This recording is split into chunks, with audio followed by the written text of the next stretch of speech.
আসসালামু আলাইকুম।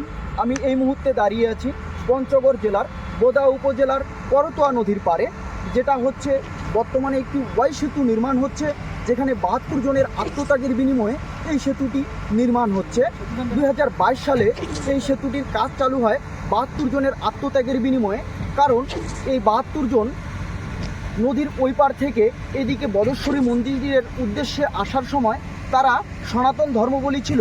তৎকালীন সময়ে তারা পূজা দেওয়ার উদ্দেশ্যে এই বদেশ্বরী মন্দিরে আসার পথে মাঝখানে তারা নৌকাতে ডুবে যায়। কারণ ওই নৌকাটি ছিল 50 জনের কম মানুষ বহন করার সক্ষম। সেখানে 73 জন যাত্রী ওঠে। 73 জন যাত্রীর মধ্যে 72 জন ছিল সনাতন ধর্মাবলী। সেখানে একজন মুসলিম ছিল। সেই সনাতন ধর্মাবলীর সবাই মারা যায়। তৎক্ষণিক 69 জন মারা যায়, 3 জন পরবর্তীতে তাদেরকে খুঁজে পাওয়া যায়।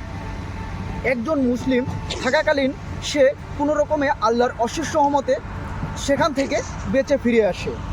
এই 72 জনের আত্মত্যাগের বিনিময়ে আজকে এখানে একটি ওয়াই সেতু নির্মাণ হচ্ছে, যেটা বর্তমান সময়ের জন্য অত্যন্ত গুরুত্বপূর্ণ। মানুষ পারাপারের জন্য একটি কষ্টদায়ক জায়গা হচ্ছে এই জায়গাটি, যেখানে প্রতিদিন শতাধিক মানুষ পারাপার হয়।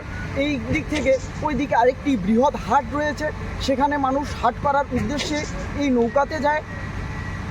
বর্তমান সময়ে এই ওয়াই সেতুটি যদি নির্মাণ হয়, সেই মানুষগুলোর অনেকটা ভোগান্তি কমে আসবে। এলাকার মানুষ উন্নয়নে ধাবিত হবে, ভবিষ্যৎ প্রজন্ম আরেক ধাপ এগিয়ে যাবে। তাহলে এই জায়গাটি একটি মডেল জায়গা হিসেবে তৈরি হবে। এখানে একটি রিসর্ট তৈরি হবে, যেখানে মানুষ ঘুরতে আসবে, বেড়াইতে আসবে। এই সেতুটি থাকলে ওই পাশ থেকে এই পাশ চলাচলের জন্য খুব সহজ হয়ে যায় মানুষের জন্য, বসবাসের জন্য।